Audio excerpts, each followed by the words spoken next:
I'm fine. I'm actually starting to miss Toronto already. I'm leaving soon, and it just hit me this morning. It was a lovely trip. There's nothing like coming home. Yeah. Yeah. So we both just had the pleasure of experiencing Blur by Sandra Brewster, unbelievable exhibition. And I wondered what your thoughts were about the exhibition. First, blown away. You know, it's epic. Just even this image we're sitting in front of is so powerful. Isn't it? It's powerful and it's moving, and I walked into the room and I said, wow. You know, you've seen images of it online and there's been press, but until you walk in and get the full impact of that image and what it means, what it may mean to you, you know, you don't really understand how, I don't know if the word is momentous, if it's epic, iconic, all of the above. Exactly. Yeah, I totally agree. And I think all the pieces are so distinct from each other, but there's still that sameness in the blur of the figures, and it feels like movement and transition, and that's, I think, such an important part of like the human experience, that we're always in transition and we're moving all the time. You know, it's interesting. I saw that, but I also saw capture in time, you know. You know, you do feel the movement, but then I also felt like she caught that person in that moment. Right. Moment of reflection, moment of truth, moment, moment of pain. There's one image in the little series that I can't stop staring at because I felt like she caught someone in their truth, you know? So you could see it in two ways. One with the movement, and then the other is stock still moment in time. Right, that real like snapshot. Yeah, exactly. Totally. Yeah, I guess, and I can see how it's two sides of the same coin, kind of. Right. But isn't that the whole thing about art? Is everyone sees it differently. They take from it what they, if they feel it down here, they take something.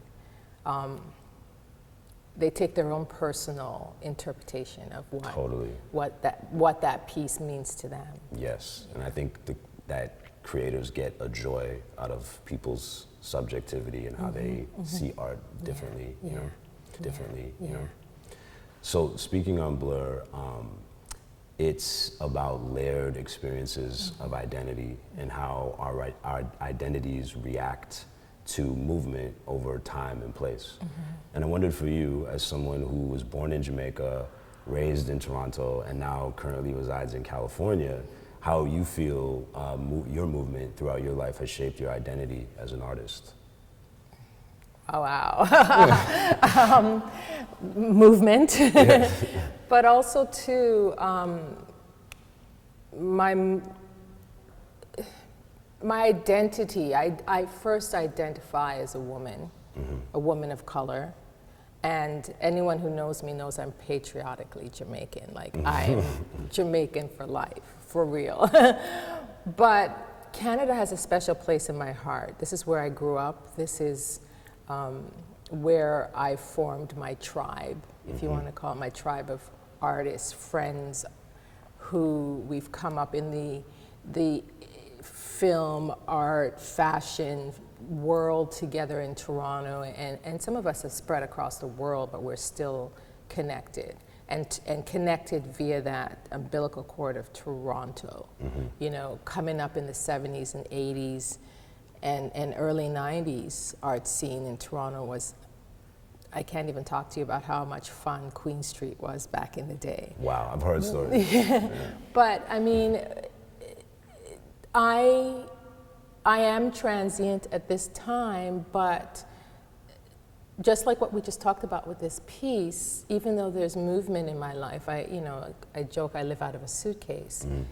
At the goal of it, at the core of it, there is a path. With each stop, there is a definite purpose, right. You know? And my parents immigrated here to give us a better life, a better opportunity. That was one stop. And at the time that I started to move to the US, that was another phase, another stop in my path, in my growth. And don't ask me where I'm going next, but there's thoughts, you know, and maybe that I come full circle, who knows? And that should be a mystery, I guess, yeah, right? exactly. Yeah. I can relate to that a lot. I didn't move internationally as a kid, but we moved around a lot, and I lived in a small town for a while as a child, and then moved around Toronto. And I think for me, that sort of transient way of living made me feel like an outsider a lot, and that might have been tough as a kid, but I think that added to my artistry a lot, and to be able to like speak from a bird's eye view on things.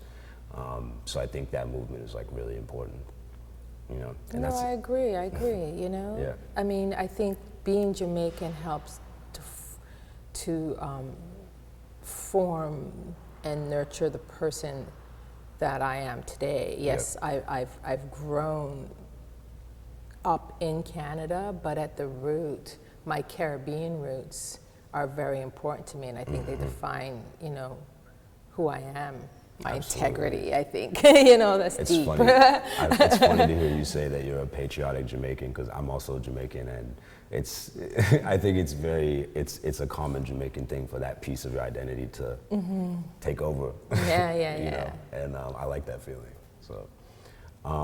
So speaking on roots and family, Sandra often speaks about the complexities of her parents' migration from Guyana to Canada. And it seems as though her work is deeply influenced by family. And I wondered, for you, as a costume designer whose mother was a dressmaker and whose grandfather was a tailor, what are your thoughts about the effects of an artist's family on their work and their artistry? You know, at this time in my life, my grandfather's influence I would think would be less, because I mean, I've been designing in film over 25 years.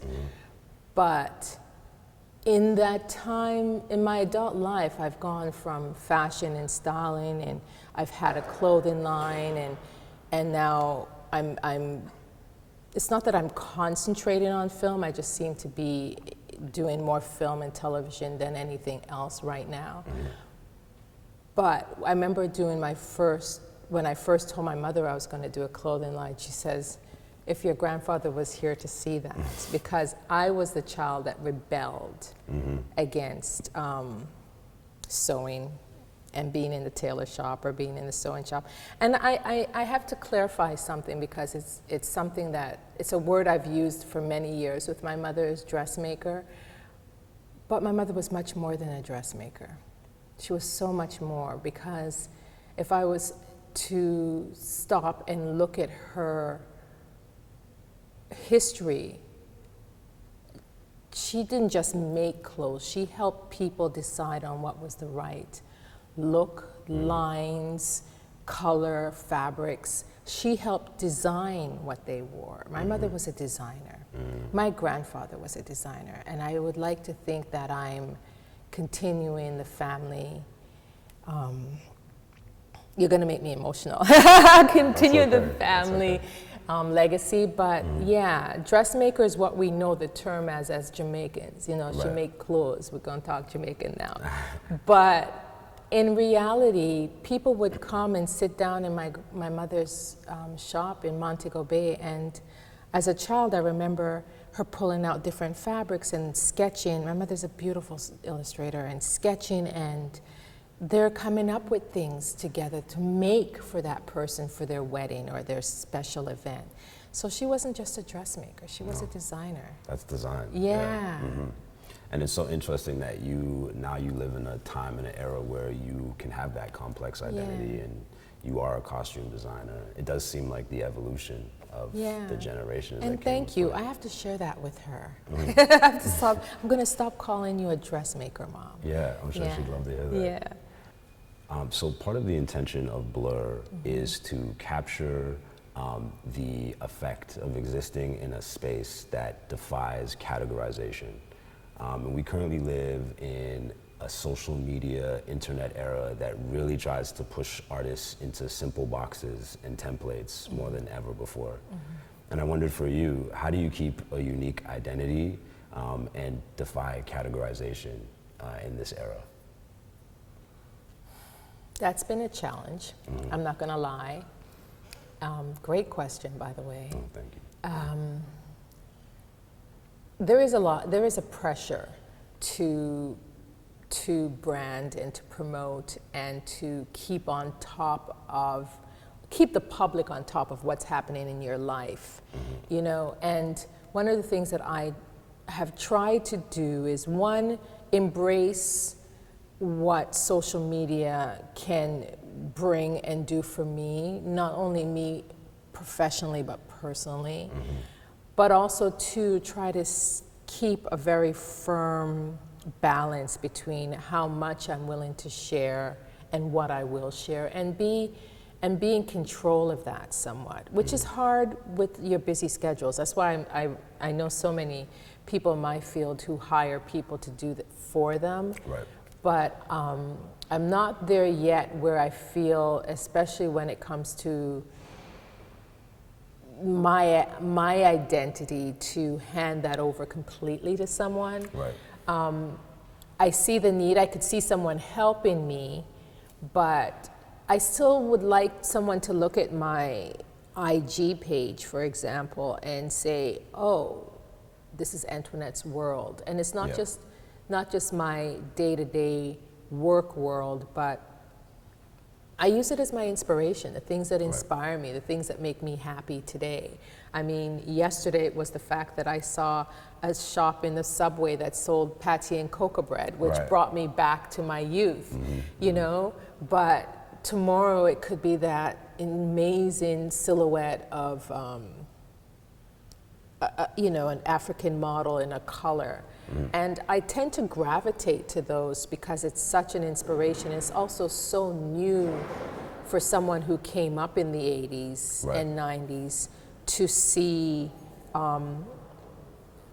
blue, black, beautiful African women central in marketing and in promoting, and that people see that they're equally beautiful. I mean, someone said to me recently, "Wow, you have, you know, I've seen since you've moved to the US that your page is filled with all this, you know, black models and black art." And I'm like, but maybe it's because I'm celebrating that this is now black, it's now art, and it's now available to me. Right. You know, like they don't realize that your page would have always looked like that if it was available and if it was relevant.